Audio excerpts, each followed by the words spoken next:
And today we're going to be talking about how to deliver content online like a pro. Hey, newsflash, everybody. The world has changed, and so has the way that we deliver content and the way we interact with our teams at work, our clients, our customers, students. Everything has moved to the digital realm. And unfortunately, the transition of presenting content from in-person to virtual environment is riddled with challenges, but there are some amazing opportunities as well.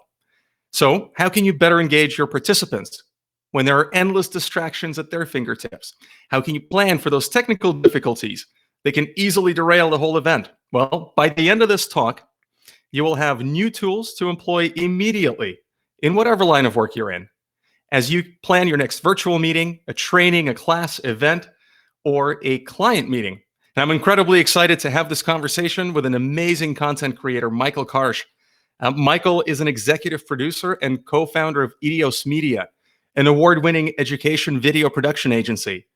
Edios creates attention-grabbing videos for online courses, micro-learning, onboarding, client engagements, and even creates engaging compliance training videos. I mean, who knew such a thing existed? Apparently it does. And that's because all of Edios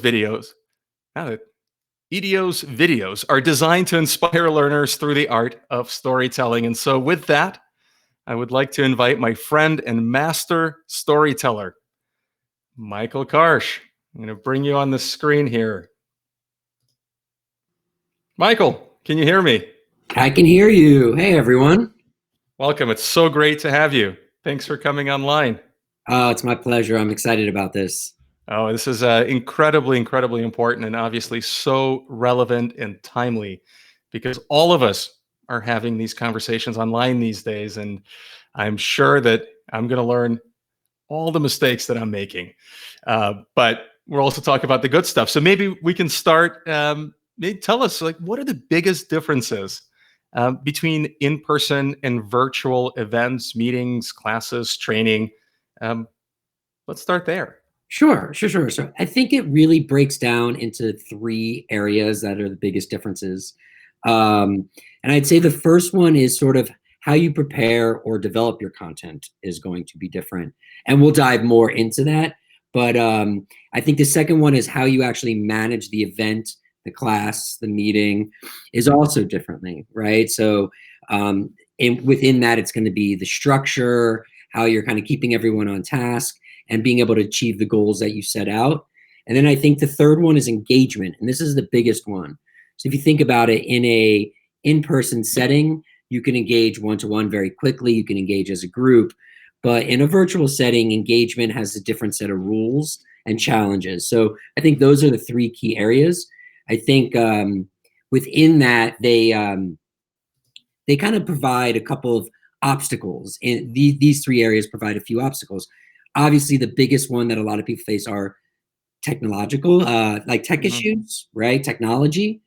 And then what we'll dig into more is problems with engagement. How do we get the people that are participating in our event to be able to engage, stay engaged, communicate, and feel like they're part of what's happening?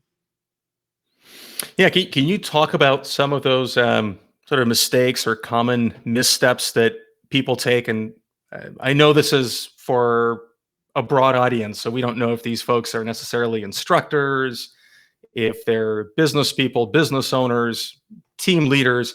But what are some of the common mistakes that we all share? And what can you tell us about?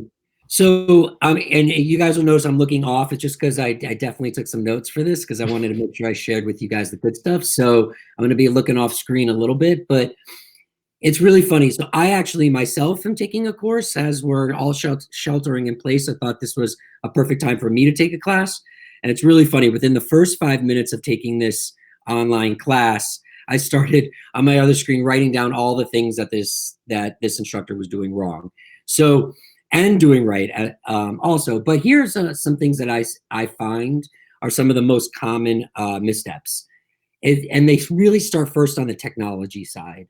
So I think a lot of people don't necessarily plan ahead for the technology and really give ahead of time and really plan for what could potentially happen once the event begins. So you're not getting derailed and you're really focusing on content as opposed to technology and getting everyone ready.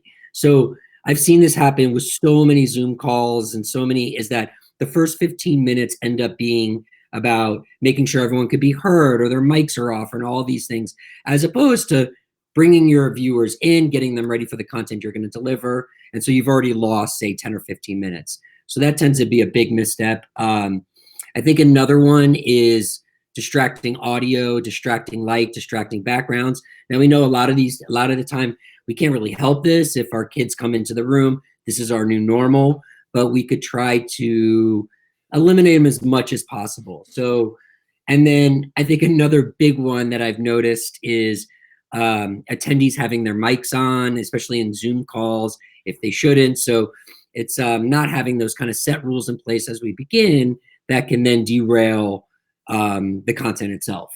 And then on the content side, excuse me, there's quite a few. I think a big one is not providing the attendees, the learners, your students, a clear structure, a clear agenda with set goals of what's to happen in that event. I find that all the time. I think another one is not setting clear rules on how attendees can engage with the event. So then there's a lot of confusion on their side, and therefore they might start tuning out really quickly. I think a big one comes down to visuals, how people are using visuals to help support whatever they're teaching or presenting. I've seen people use no visuals or not enough visuals, or maybe they're using slides that are way too dense, or really not using visuals that are helping to support the learning. Instead, they're just sort of there. So I think the use of visuals is questionable a lot of times and can often be a misstep. I think another key one when it comes to content and missteps is, what are you asking these attendees, these learners, these participants to walk away with? So, and we'll talk about this a little bit later, and structurally is, are you walking away with clear action steps, clear goals? What do you want them to do the moment they click out of your video? I think that's really important because you've engaged them, they're there, and now what do you want them to do? Because if it's an hour later, a week later, are they going to take that action? And I think another one that I've seen, and this happened in the class that I took, is people like reading their slides or reading handouts as opposed to teaching from them. So obviously we're all here, we can read. So it's making sure that your content is really designed to add value and not to take up time that that a learner could be doing on their own time, their own preparation, or yeah. So I think those are some common missteps I've seen, and I think there's a lot of ways that we can help solve for them in the sort of development, and once you're actually hitting live or publish, that you can solve for them there as well. If I can just back up a couple of steps, and you had mentioned kind of the three big changes that we all really should be attentive to and aware of, right? So the planning in advance, right? With virtual content delivery of any kind, we just have more preparation to do. And I was just thinking as you were talking that, I think when you're face to face, whether it's a one-on-one or maybe you're in a group setting with your team, with a customer, really doesn't matter necessarily. But yes, the first impression matters a lot, but there's a lot that we can do to read the body language, read the room, read the person that we're speaking to see if what we're saying is coming across, if they're getting it, if it's making sense. And we can sort of course adjust in the process if we're attuned and aware. But I find that it's really difficult to do that as effectively when you're speaking over the screen with somebody, or especially if it's a number of people. And so when you were talking about the preparation piece, and I want to unpackage that a little bit, it strikes me as being so incredibly important to prepare so that, like you said, you come in and you're on, so that you're making that first impression.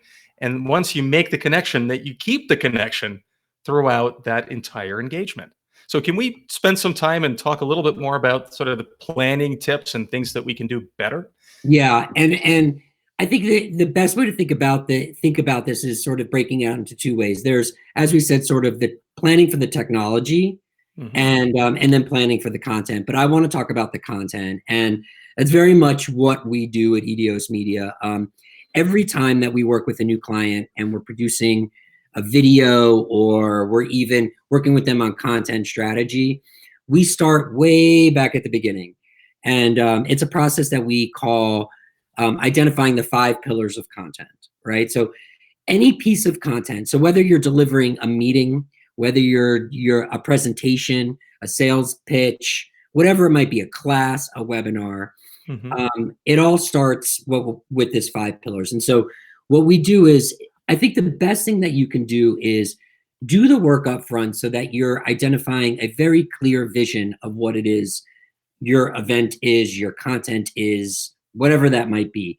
And like I said, we sort of do this with every project we start. And this could be 1 video or 500 videos that's making up a whole certificate program. So what I do is I start with essentially 5 questions that I ask a client, or even when I'm writing a blog post or producing something personally, I start with these 5 questions and grab a pen and write them down, because these work for everything. So for these 5 pillars, the first question that I ask is, what is the dilemma that this event, this meeting, this class, this blog post is going to solve for?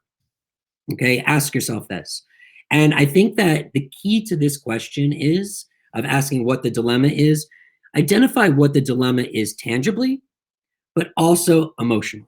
I think this is really, really key, because this helps you get at the why, right? So understanding is, where are your viewers, your participants at status quo? Where are they coming into this event? So that's the first question. So let's take an example, because I think this will be helpful. So a lot of people are doing webinars now. They're doing online classes now. So let's do an example of sort of this time of COVID, right? So we know that there's been a lot of changes happening. And so as an example, as I walk through these 5 pillars, let's use an example of maybe an accountant who wants to teach their clients or customers or attendees, what are some of the changes that are happening with the 2019 tax preparation for COVID, right? So what would be a dilemma in that situation? I mean, well, obviously, this pandemic has affected every aspect of people's lives, and many people's financial situations have changed in just a matter of weeks. They lack a clear understanding of how these changes from the IRS affect them, and how it might ease their burden. So that's a dilemma, right? So now we've gone there. But now let's think about, what's that emotional dilemma? How are they feeling? This one's pretty clear. They're probably feeling confused, scared, anxious, right? There's all these feelings. So that's the first question. We start with the dilemma. Next question, what is the promise that this content is going to deliver? And I do this, this is not how we're going to get there. This is really like, what are they going to be able to do at the end of it? And I always do this by filling in a blank. So by the end of this meeting, by the end of this class, by the end of this blog post, the learner is going to be able to blank, right? Now think about this in 2 ways as well. There is the tangible thing they're going to be able to do, and then there's how they're going to feel, right? So in our example, so say by the end of the webinar about the COVID tax preparation, viewers are going to be able to understand the changes that are happening and determine the best steps for them for their personal financial situation, as an example. Now let's think about, what is the promise emotionally? So by the end of this webinar, viewers are going to feel relieved. They're going to feel confident. They're going to feel less anxious, right? Okay, so that's the second one, promise. The third one is, who could benefit the most from this content?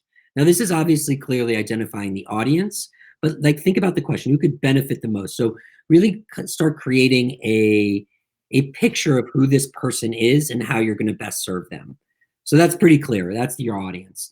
The next one I always ask myself for my client is, why are you the one to teach this? What makes you uniquely positioned to be able to share this content? It's not your bio necessarily, but your experience. Maybe some examples that you've had with clients, right? Like, you've dealt with this, you're an expert, this is why you can you're strategically uniquely positioned to solve for. Okay, then the fifth one is what are the lessons? What are the key points, the key lessons that a learner will have to learn to be able to achieve the promise that you mentioned? These become the how, right? This is how we're going to get there. So I call that the 5 pillars of content. I use that, and from that, we build out what we call it a creative brief, but it's really essentially a document that ends up being your North Star for all the content that you're going to then create additionally. So that's one great tip I give to anyone that's like creating content. A few other questions you might want to ask yourself in that process that kind of help you start coming up with just some ideas of things you know you need to teach. I ask this of all my clients are, what is the number one question that people ask you when it comes to this dilemma, right? So think about that. Sometimes it's 2 or 3 questions. Clearly, you need to be addressing those, right? The other one you should be thinking about is when you teach this content, when you present this content, when you share this content, where do you get those biggest ahas? Where's the most resonance, right? So if you're teaching something specific, is where do you see people's jaws hit the ground, or when do you see them like it all clicks? Clearly, you're going to need to share that within your event itself. So and you should be really clever about where you strategically put that in your event, right? Do you want to start with that so that you're really engaging people right away? Those are things to think about that lead us to the next tip for preparation is how do you build your outline, right? So now you know your big idea, your vision. How does that turn into something that is actually a flow, right? An agenda, an outline. We call it a lot of things. We at Edios Media, we build what we call a show flow. And a show flow is essentially a step-by-step kind of vision of how we're going to get from the beginning to the end. And the way I like to think about this, and the easiest way you can think about this is if you identified in that first step that there's 5 key lessons somebody has to learn. So now you have 5 lessons. Also consider your introduction, that's a lesson, and your outro, right? So now you have 7 key lessons. So think about it this way. We usually do this on a spreadsheet, right? So you have 7 rows, and it's introduction, lesson 1, lesson 2, lesson 3. And then what I think on the columns, the fields that you need to be thinking about in this development stage are, what is the title of that portion, that lesson? So introduction to tax preparation in the time of COVID, whatever that is. Then the next field you should be thinking about is the objective of this lesson. By the end of this lesson, the attendee, the learner, will be able to do this. Then what are the key content points that you need to cover in this lesson to be able to achieve that objective? That's the third. And then fourth, and this is where we start thinking about visuals, is do I have any visuals, video, slides, photos that help support this lesson or the objective I'm trying to achieve? Then in our unique kind of world of Zoom and webinars, is there any specific engagement tactic, I can use to also help achieve this objective? So maybe if it's in an introduction, it's getting a call and response.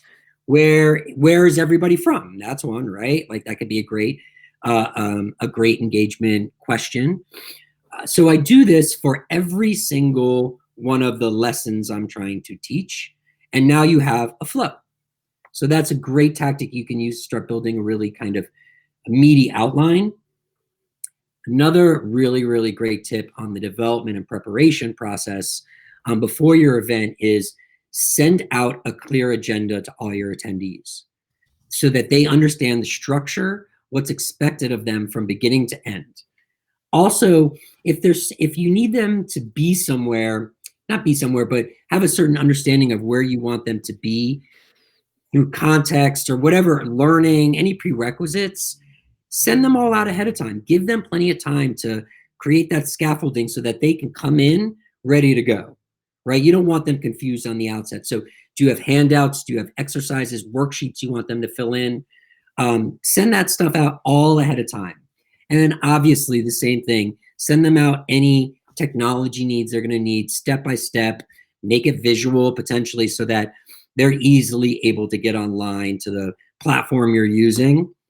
And then a couple other development techniques is write a killer introduction. I cannot stress this enough. This is kind of what you were saying before, Roman, is when you're sitting in a room, a meeting, in person, their butts are in the seat. They're there. At a certain level, they're already kind of committed, right? Like it's really awkward if they're going to get up and leave after 5 minutes. They're there. You don't have that luxury when you're doing an online event. In fact, really funny, I worked for a company called Creative Live that produced live online training for many years. I was a producer and I produced thousands of hours of live educational content. And the co-founder, he had said to me very early on, he's like, you have 2 minutes, 2 to 5 minutes to get people to commit to this content. It was a freemium model. So they got to watch for free. If they loved the content, they would buy it. So how are we bringing them in within the first 5 minutes? Because it's really easy to either tune out, number one, or click that X in the corner of the screen and go out. So my suggestion, write a killer introduction and write it, literally write it, and answer those key questions I asked in the pillar of content. Make sure that people understand why they're there, why it's important, why it's solving something for them, what we're going to achieve by the end of this and how we're going to get there, and then why you're the one to solve it. Don't start with yourself. Start with them. So I would say write your introduction. The next one is, it's a funny little tactic. I call it consider starting with a cold open. You know, when you watch sitcoms, right? Or like even a drama series, before the first like opening credits roll, there's usually like like a minute and a half cold open where they're drawing you in with something suspenseful or exciting that's going to keep you watching. We could do the same thing when you're hosting an event, right? So maybe you're not starting with, hey, everyone, welcome. Here's what we're going to do today. Maybe you start with, okay, I want to hear from you guys right now, and ask them a question, or start with some really crazy fact, or start with a really awesome 10-second video, whatever it is. Bring them in immediately, then go into your intro. I once produced a class that was about body language. And it was about the power of body language. And I remember the instructor, she was amazing. She started, before her introduction or anything, she started with like 5 multiple choice questions. And she had people raise their hands, right? And they were one of these kind of questions that you're like, no way, like really? That's really cool. Like already we're engaged. And then she went into the who, what, why, when, where. So consider a cold open. Another really, really important thing, tell stories. Storytelling is key. We learn through context, we learn through experience, we learn through emotion. So if you're teaching content, you're presenting content, what are some real life scenarios and stories from your own experience, from maybe your colleagues' experience, whoever it might be, that actually help substantiate the lessons you're trying to teach? Think those through, be intentional. Think about those real life scenarios ahead of time and how you're going to work them into your show flow or to your content. And then we talked about this before, know your technology. I can't say that enough. There's going to be a million issues, but know your technology. But those are some things like in the preparation side, development side, that should really get you so that when you click live, that you feel confident, ready to go, and then now you have a strong structure to get to that goal. I'm taking notes too, Michael.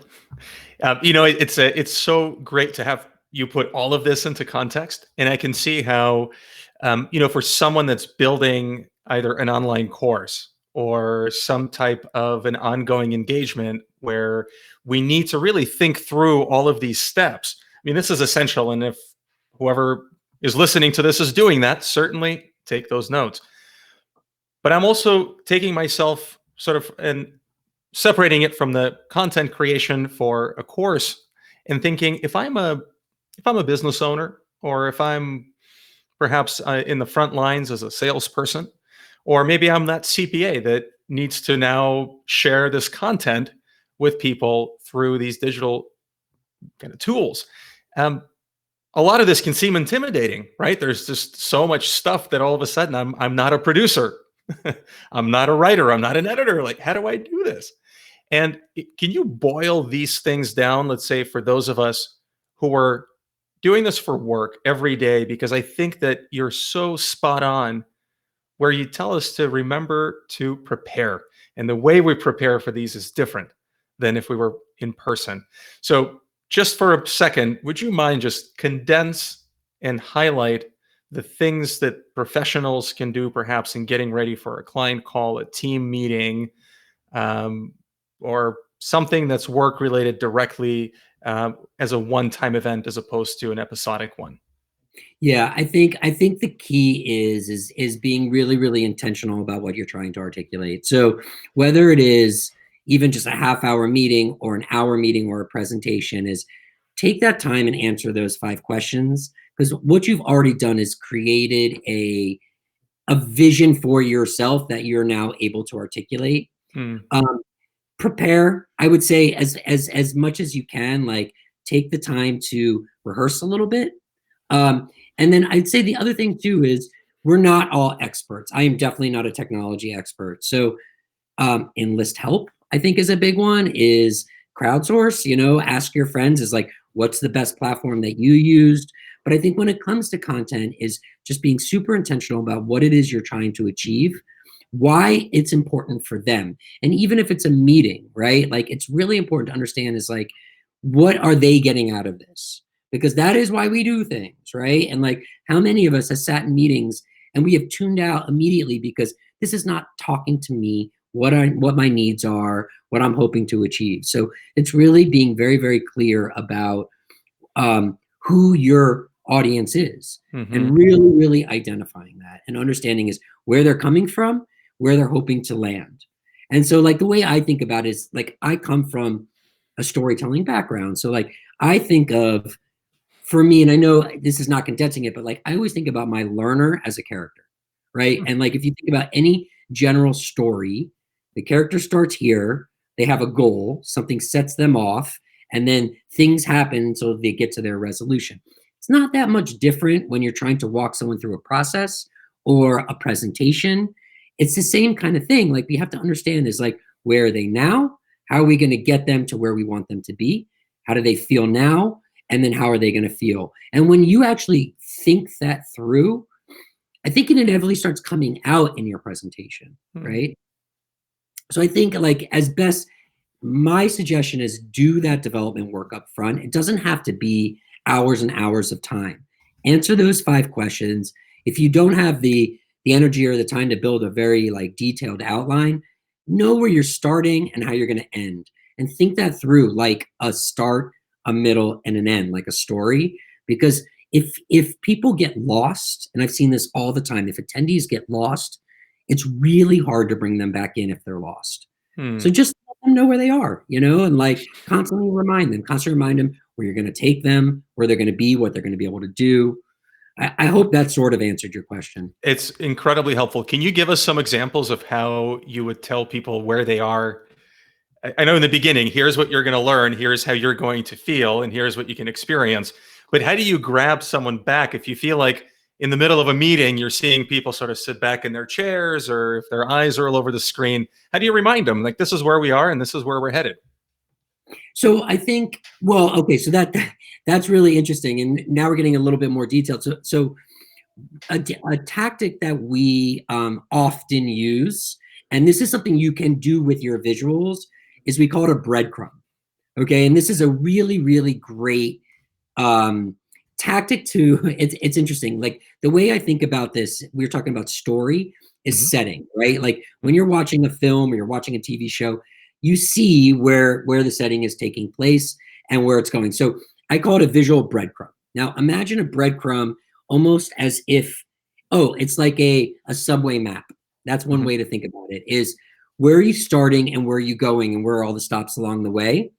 Great idea. So at various times when you move on from lesson to lesson, so you go from intro into the first lesson, second lesson, third lesson, bring back up that breadcrumb, show them where they are. Now they can visually identify where they are in this process. That is a great tactic.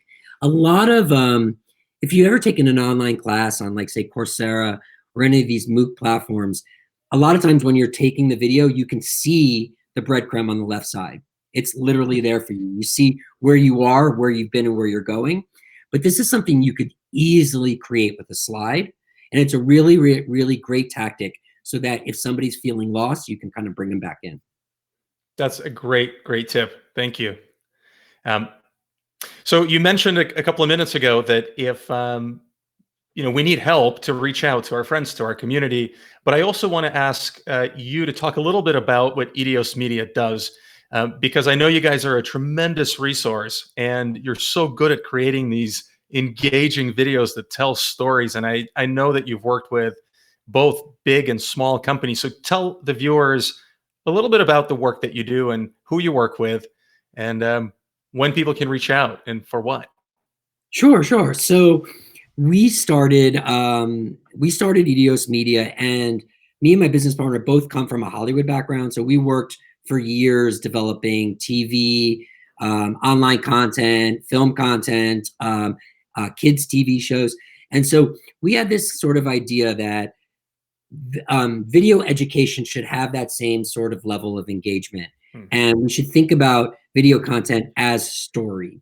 And so that was like a big part of like what brought us to the table. But what we do is we work with clients of all sizes, small, medium, large companies, individuals, solopreneurs, to help them first, if they want, think through their content so that they're able to imagine their content on how it will be articulated on a video education, as a video education medium, right? So a lot of times companies might come to us and say, I have an in-person training that we do, and we would love to be able to scale this and provide it to a distributed workforce or viewers globally at the click of a button, as opposed to having people have to come into a physical place. So what we'll do is we try to deep dive and understand their content. We help them build what we were talking about before, this sort of 10,000-foot view of what they're trying to achieve, help them think strategically on how that content should be laid out, whether it's going to be in multiple videos, a course, one video. And then we actually do all that project management leading up to that point where the cameras turn on. So understanding what is the visual look and feel of this content. So is there going to be text on screen? Is there going to be animations? Is it going to be, how does it look and feel, and what's that visual language? Then we do, for some clients, go all the way to the point where we hire crews, rent locations, and we actually film people teaching, whether they're lecturing or however that the education is going to be articulated. We film it. We then have it edited, all the graphics and everything put in, delivered, and uploaded. Now we do this, as I said, it could be a one-off micro-learning video, which we've done for clients such as Lyft. It could be a 10-video short compliance training. We've done something like that where we worked with a company to build like a course that they teach in person on unconscious bias, right? So they wanted to be able to share this with their clients across a distributed workforce. So we built a course that had, say, 10 videos. We've also built courses that are 8 to 10 months of learning with 500 videos. And by the end, you get a whole certificate program. That is like the full-on development and production. But we've also worked with a lot of clients, experts, thought leaders, authors. They have this kind of vast knowledge, and they're trying to think through on how they can distill it into a video format. Maybe it's verticals, courses, boot camps. I just worked with a client who wasn't doing video at all. She has this amazing process about sourcing local food and learning how to cook outside of recipes for millennials, very specific. She knew she had all this knowledge, but she didn't know how to distill it down in a way that then she can then start building content out of. So I just helped her do a deep dive into her content, asked all those questions we talked about, and created a document by which she can then use for when she drafts a book proposal, when she starts writing blog posts. Is she answering all those questions that we identified in that brief, right? So we work with large, Fortune 50 companies, and then we work with solopreneurs, entrepreneurs, thought leaders, experts, really trying to help them hone in on their content, and then how that content's going to be thought through in terms of, is it going to be the format? Is it going to be video? So make courses, boot camps, webinars, and then we can help provide processes, repeatable processes. So development is a big one. Understanding that every time you create a new video, a new course, a new blog, whatever it might be, ebook, is we'll teach you how to run through this process so that you don't need us to do it the next time. You have those questions, those templates, those documents that you can kind of do this every time, and it's almost repeatable.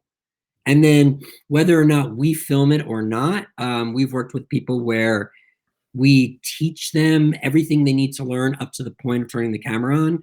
And maybe they can't afford a 3 or 4 person crew on a rented location, but they want to do it on a webcam or they want to do it on their iPhone.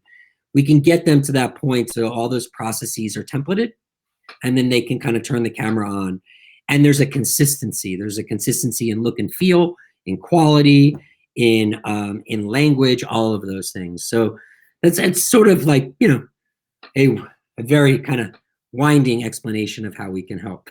It's helpful. I mean, at the end of the day, I think a lot of us who create content, we don't necessarily think of all the things that we're actually doing, or at least we're not labeling them. And if Right. we are, it's probably not because of a lot of thought. It's just like, no, we need technology, and I need to write a script, and I need to deliver, I need to turn on the camera. But I think it's important to distill those and put them into the right buckets. And so you've got like the 3 very clear stages, right? We need to, like, the strategic part of it is the development, as I understood, right? You just got to think through and answer those 5 key questions. Yep. And then you said, I think that makes it your kind of North Star, right? That you can build content around. And then you got to produce it, right? Whether it's hiring a crew or just using an iPhone. And then you got to deliver that content, and whether it lives or you deliver it live. But I think asking you a question about how you feel about video would be an unfair one. I it's so interesting. Is this is something I think about a lot. Is I think where we are right now as a society and our relationship to video is so much different than it was even 5 years ago. It's matured significantly. We are so now used to being able to access video on demand all the time. We're watching video all the time, whether it's on Instagram or Facebook or wherever, Netflix, you can see my TV back there, online. We just have that ability. So organizations, people creating video, you have to think about it. You're competing with that. You're Mhm. competing for engagement, but you're also, the fact is there's a lot of things to distract us. There's a lot of things that we can be watching and doing. And so we say to our clients often is that we think about quality in 2 ways when we're producing content. We think about the quality of the content itself, and that comes from all the things we discussed, is being super intentional about what you're trying to articulate and build and teach, but also the quality of the content, like the production quality, right? So like if you are, we did a bunch of work with Google and Facebook, and you can't be Google and be putting out low quality video, right? And like expect people to be able to engage like they would something else. So I think it's very interesting on where we're at now. Is not only are we're talking about clientele that might be global, or workforces that might be global, or unfortunately what's happening now where we've all had to transition immediately to video platforms to be able to teach and learn and engage. Now more than ever, I think video is so important in how we communicate. So I think that's where we kind of uniquely fit into kind of what's happening in not only the video training, but like within higher ed education. I mean, we've worked with academia, we've worked with nonprofits, we've worked with big tech organizations. I mean, we even did some work with a what was it, like a produce marketing association. I think what we do kind of cuts across industries, Mhm. and I think is here to stay. To be honest with you. And I think that's the point. Regardless of how we feel about it, like it, hate it, you're good at it, not good at it, have it or don't, people are watching video. They're consuming content by video.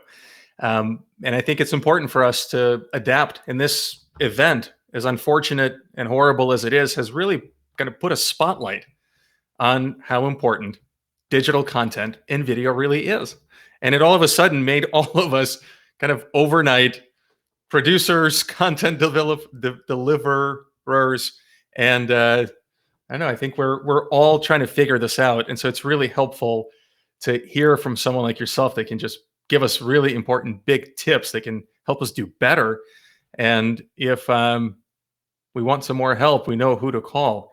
I do have a question for you, and this is totally off the cuff, but the more videos that I watch now, I see some of them having the text scrolling. So um, I've heard that that's incredibly engaging. So if someone's listening who creates content, is that something they should do or should stay away from? That's interesting. I think it really depends on the platform. So are you talking about sort of like the closed captioning? Yes. So I think quite a few platforms actually provide that. We just did some work with Facebook where we were doing some live streaming that included, it was a sort of a live event, but it had a video lesson within it. And you actually can see all the closed captioning. I really think it depends on, separate from people that might be hard of hearing, but I think it really depends on how the people are going to be watching it. So I think mobile is a huge thing right now, right? So especially mobile learning, and the other thing is like micro learning. This is a big buzzword in our industry. So in short videos where you need someone to kind of come away with something quickly, and they might be watching it on mobile, and they might maybe watching it on a train or a muni.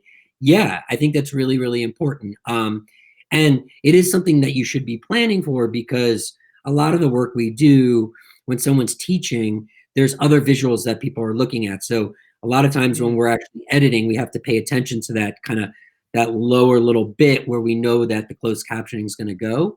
But if you're doing a really short micro learning that you want to put on Instagram, and it's almost like edu marketing, what we call is like using sort of education as a way to onboard people onto a product or your service.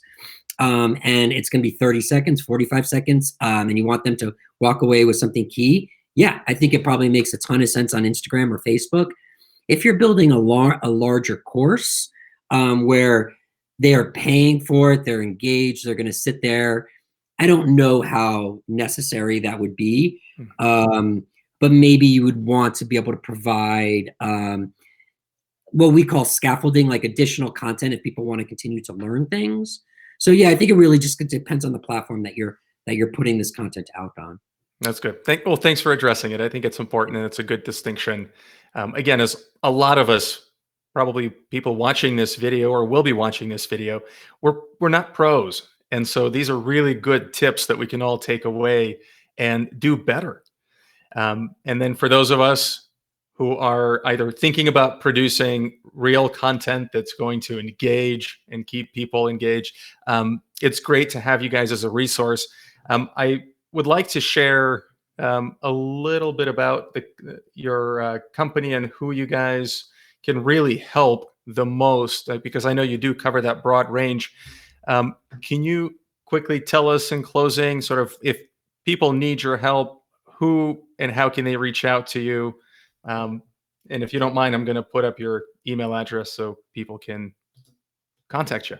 Sure. So I think if you're someone who's really been thinking through about how can I'm an expert, I'm a thought leader, I'm an author, I have all these things, and how am I sharing this content with my viewers, my audience, my followers? My content strategy, my plan is sort of all over the place. Sometimes I post. I have this really great idea for an ebook that I've never really gotten to. If I have all this content, I really need help kind of shaping it, understanding it, creating a vision for it. We can help. If you are looking to produce short educational videos or a course, we can help. If you've done in-person trainings that you're hoping to scale, potentially even monetize, we can also help there. So I think if you're struggling with your content or you really need help shaping your content, and then of course, if you have any production questions, we're there to help. I mean, we have a really kind of broad network of animation experts, motion graphic designers, different kind of, big production staff versus if you need just like a run and gun production. So we pride ourselves at Edios on really being able to tailor our services based on what the needs are of our clients. Like I said, I just did a few hours of consultation with someone who was trying to write a book proposal. And then sometimes we do full on 3-day sprints of development on a certificate program. So if you just need help thinking through the development of your content, we're here for you. You want to talk about how you might be able to achieve a production. Sometimes it can get really expensive, but there's other things to think about. Another thing we're doing right now in this time of COVID is we've been able to adjust really, really quickly to how do we create quality content with video when we can't actually be in person. So this is something we've been thinking a lot about, and we can help there too. So we've been working with some clients on like kind of providing technology and tips and training on how we can create quality stuff without actually having to even be there with you. So if you wanted to talk about that as well, yeah, you can reach out. There's the email I see there on the screen. Check out also, we're going to be launching a little campaign on social media. So if you follow us on LinkedIn or Facebook, we're going to start launching tips probably 3 to 4 times a week on just better ways that you could start crushing it online.